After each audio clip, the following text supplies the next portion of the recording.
So with Mods Month all concluded, I'm kind of at a loss as for what I should do next. I have so many things I want to cover, but I'm just feeling like if I only had one more Mods Month installment, maybe I could do something a little bit different. Hey, wait a second. It's the 31st of May, which is, by definition, still the merry month of Mods games. Well, that changes things.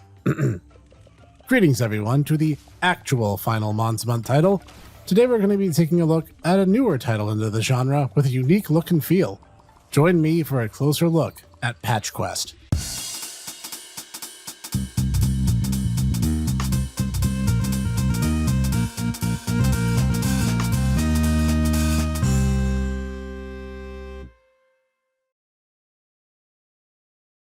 Greetings everyone, this is the Hipster Snek, and I am extremely proud to talk about a unique bit of indie gaming that just hit Steam in early access form this month of this year, which is to say, May of 2021 for you future viewers. And the instant I hit the ground running with it, I knew I was going to lose a lot of my limited mortal lifespan to this charming, clever, and incredibly intuitive title. Developed by Lychee Games Labs, the story follows a lone explorer dropped off in the enigmatic land of Patchlantis, a land so mysterious that none of its flora or fauna are found anywhere else in the entire world. And while you may be just one explorer all on your lonesome, you are far from defenseless. And by using the game's intuitive and flexible controls and steady reward system, you'll soon find yourself exploring the island like a real champion researcher and unraveling the mysteries to be found in Patchlantis. To start, the game is absolutely beautiful, utilizing an arts and crafts kind of motif for its overall style. The game is predominantly composed of bright and colorful patchwork designs. Oh, hey, wait a second. I see what you did there. And they use randomized maze-like branching paths throughout the network of available zones.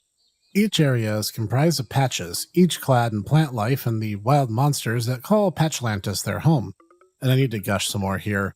I love how everything in this game is designed. The plants, the monsters, the customizable player avatar. I just love it all. The simple and appealing, colorful designs are just endearing and make it so I never get frustrated even when I run into tight spots. It's just too cute. So even when the boss encounters, mostly in the form of supersized regular monsters, kick my little Snekky butt, I'm more thinking about where my strategy went wrong, rather than being angry about the setback or cursing that particular monster's name. And the music is just a delight too. It too is a less is more kind of affair, but I found myself bobbing along with it as I continued my exploration of the island.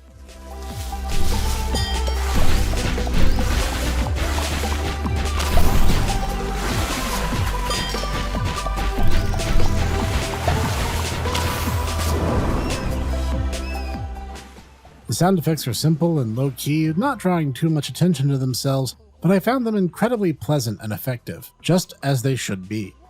Alright, let's get ready to dive into the gameplay segment because there is a lot to cover here. For starters, the genre of this game is a little complex. It's a roguelite, metroidvania, monster-taming, bullet hell, open-world action and adventure game. And I think that covers at least most of the broad strokes. And the thing about it is, unlike many games that attempt to be everything and end up being nothing, Patch Quest really owns both the designation and excels at every single one of them. To start, you make your own custom avatar, which you can edit anytime, and the entire thing kinda reminds me of Nintendo's Mii characters if they were rendered in 2D. Casual observation there. You start your adventure out with a rather strange gun, which you are told is designed to put monsters to sleep with an unspecific chemical content, but that it has a blender-like attachment. I admit this next mechanic took me a little bit longer than it should have for me to actually figure out what was happening, but the reasoning for this is that Patchlantis is littered with fruits. Each can be loaded into one of 3 ammo slots and change the nature of your attacks. Like grapes that make you fire like a machine gun, or prickly pears that have a spread fire property. There's also an unlockable perks that can fuse 3 of these together for even more profound effects, though the more you fire with them, the faster you'll use them up until they're gone. Next comes that monster taming element I mentioned, because one of your other native tools is your lasso, which your character will spin about their body until it catches onto something.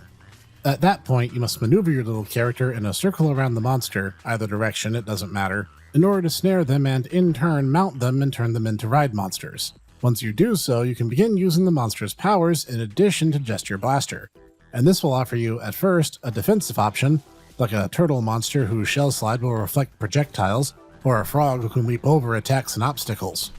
And as you ride any particular breed of monster, they'll start to level up, with experience being shared across the entirety of that particular species of monster, up to a maximum of 3 levels, and each tier unlocking a new ability immediately assigned to one of the default actions on the controller. At least, I play with a controller. Can't imagine doing this on a keyboard, but hey, that's just me. Anyway, while riding a monster, you'll gradually burn down their energy, forcing you to either find items to keep them afloat, or you'll need to whip out the lasso again and find a new ride. However, not every monster can be mounted. For instance, very small monsters cannot be tamed in that same way, though an unlockable perk does allow you to bring them to your side against local enemies for at least a screen's duration. Heck, even the large super versions of monsters can be brought to heel if you manage to loop them with your lasso attached a certain number of times, scaling to their strength. Though getting hit during this lassoing process does seem to make you lose your grip on them, so a clear strategy is required for you to pull these sorts of tricks off. Though it's worth it, as you'll get a beefier version of that monster for your effort. And as you use your talents to explore Patchlantis further, you'll gradually build up energy to take samples from the world, primarily in the form of the plants and items scattered throughout the world, which will move a sample to your home base, which lies at the center of the map every time, no matter what, and gives you a little blurb about that particular sample and its species. And the more samples you bring home, the more you level up, which is where those perks I've been teasing come into play at long last. Branching in 4 directions, they break down into shooting, or offensive perks that increase your ability to fight, protection, or defensive perks that help mitigate damage and status, riding, or perks that directly relate to your monsters, or support, general purpose upgrades that just make life easier. I won't go super in-depth here, just know that the more you play and explore, the more of this stuff becomes available to you, and the easier the subsequent runs in the future become. Especially as the game unlocks new stuff for you constantly in your first batch of runs, like the ability to bring home monster pets to your home square and the ability to summon them when you're out in the field, at the cost of them being exhausted for a while afterward, which gives you some on-demand options. And some cool pets to have at home. You can even nickname them. So you venture out into the field, find various tools, power-ups, different monsters each with their own distinct way of being a nuisance, and boss encounters galore. You overcome each challenge to continue increasing in power. Even when you lose, you will still get something for your trouble, as an emergency hot air balloon whisks you back to base camp, and each night, a storm blows in which forcibly rearranges the island around you. Thus, the gameplay loop is established. And, as I said before, the fact that this game is able to handle so many different genres and sub-genres and yet executes them so flawlessly is absolutely astounding. I started playing and had a very difficult time putting my controller down in its wake. Quickly found myself burning the hours away as I attempted to get further and further with every run. Now, having said that, were I to issue critique, and I must, well, mostly I just want more. Luckily, that will be answered, as the dev has already promised that a lot more is coming. And the game is just in its early access phase, and it has a long, robust history of constant improvement and additions. So, to find a real gripe, maybe there should be a way of making my pet monsters more distinct from their wild counterparts. Perhaps a way of giving them accessories or custom colors. I'm just saying that they're a little dull as it is, being that they're indecipherable from their wild brothers. Just thinking out loud. Honestly, I just want to see this game grow and have even more content.